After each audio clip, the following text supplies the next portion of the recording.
To close out today's show, a real pleasure to join on the program Joseph Lavoie with Crestview Strategies. Joseph is a veteran, a seasoned pioneer of digital campaign advocacy, both for political parties and corporate clients. And Joseph, a real pleasure to connect in with you on the kind of digital war that's been waged over the last 30 days, what you're seeing out there, the good, the bad, the ugly. So let's level set with you and start with a question on scale, Joseph. How does this election compare to past campaigns in terms of the size of the digital campaigns for these various parties versus all their other activities? Yeah, not surprising. And by the way, thanks for having me on the show, guys. Love what you're doing with the hub here and the show. Not surprising that this is a significant digital campaign. The consequences are high. You've got the large budgets, particularly on the conservative side, available. So you've seen in the lead up to this campaign and throughout that the digital campaign has been a sizable part of the tactical execution, particularly on both the conservative and the liberal side. Joseph, in the old days, a leader would get on a plane and crisscross the country doing in-person events. In a world of fixed campaign resources because of government limits, just at a conceptual level, talk a bit about how campaigns think about the dedication of scarce resources to things like tour, to increasingly the importance of digital ads and social media. It's becoming really difficult to make that choice because obviously, so I've been spending the last couple of weeks myself door knocking, and the most meaningful engagements and conversations I'm having with voters is in real life, in person. When you're trying to reach them online, the benefit is you get scale, you can be hyper targeted, and you can reach people at the moment, when they're scrolling through their device. So there's impact to that, but it doesn't necessarily have a huge impact on their ability to change their minds. You are effectively stuck in a frame where you're either validating their existing views or they're dismissing you altogether. So it's fun. I mean, it's funny. I've cut my teeth in digital campaigns, but if I had it my way, I would significantly lower my digital spend, and I would instead double down on going face to face and meeting people in person. But of course, that's not always scalable, and you can't go an entire campaign without engaging people on their devices, right? Yeah. Joseph, what have you liked out there? What have you seen from any of the campaigns that has impressed you, either in terms of the execution or the content? Frankly, not much. This has been I love a the boring straight campaign. answer.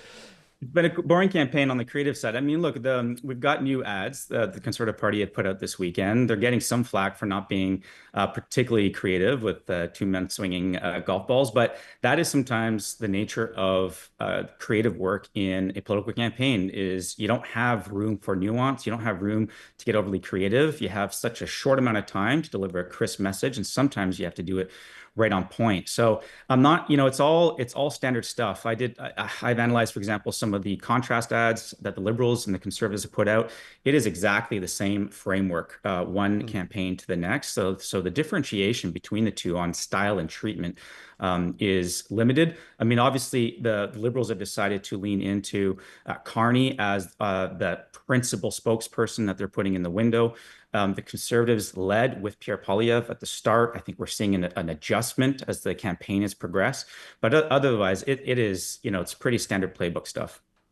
Talk about the subject of digital ads in the context of the age polarization that we're seeing playing out in this election campaign.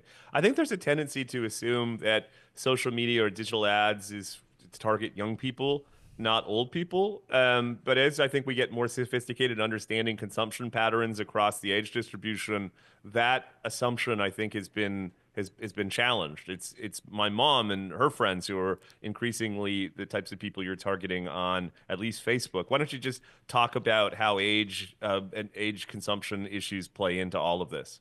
It's massive, Sean. It's a good point that you've raised because actually older demographics are far more approachable and affordable to reach in a campaign environment because they tend to engage with the content more than younger demographics. Younger demographics are much more digital native. They've become so expert at just scrolling past anything that doesn't engage them. Whereas with older demographics, there's an inclination to want to click to learn more.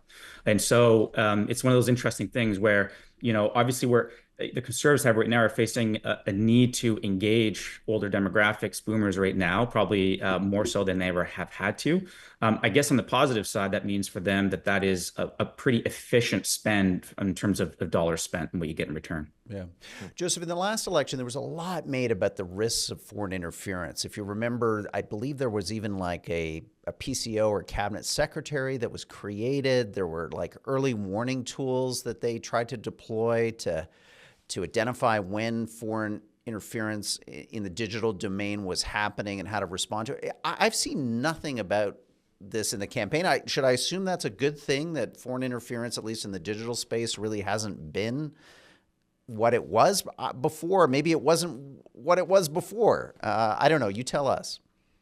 I think it's so difficult to measure that live in the middle of a campaign, but it'll take some time to get a true sense of it because the type of interference that is most effective is the really small, subtle stuff, right? It's like, oh, well, maybe we'll start a rumor about whether you should be using pencils at the ballot box. Maybe that creates a chance for manipulation of the final vote.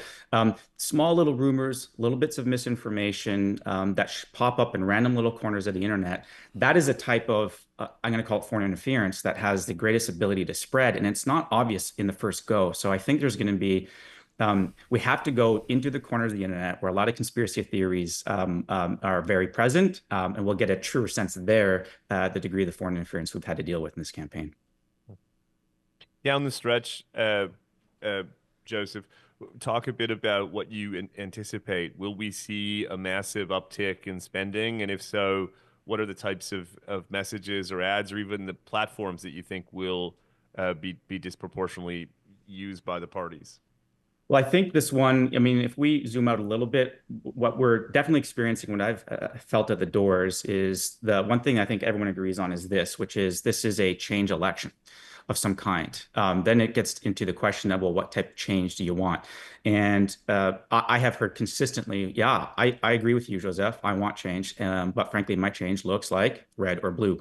The challenge will be to get to a place where this is very much not quite a viable election, but making sure that people have full exposure to what they're assessing at the ballot box.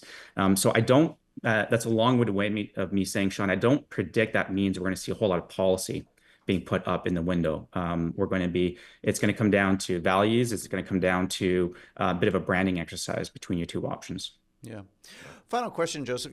One of the big kind of trends in the kind of digital advocacy and influence space is gamification. The idea that you're drawing a user into some kind of more immersive experience. It's more interactive. Have we seen anything in the campaign that's kind of interesting that way? Video games, challenges, contests, sweepstakes, quizzes. I don't know. I may be missing it, but I feel, to build on your earlier point, I feel like we haven't seen a lot of innovation this campaign in terms of digital kind of advocacy and influence by these parties. That's right, Roger. I haven't seen a whole lot of it, which is a bit of a shame because, we've often talked about how, particularly online, it's very difficult to persuade someone or to get someone off of their existing viewpoint, except for there is one way in which you can do that very well online, and that is through a gamified experience. And when someone is willing to play a game, it changes the entire frame, the entire mindset. They go from, oh, I don't want to believe you. This is the message you put forward. I've already got my preconceived views to, well, let me test myself. This might be interesting. It opens up the mind in a totally different way. So if the campaigns had been willing to innovate and try some of these fresher tactics, there might have been a way, frankly, to appeal to whole new audiences and voters as a result. Yeah.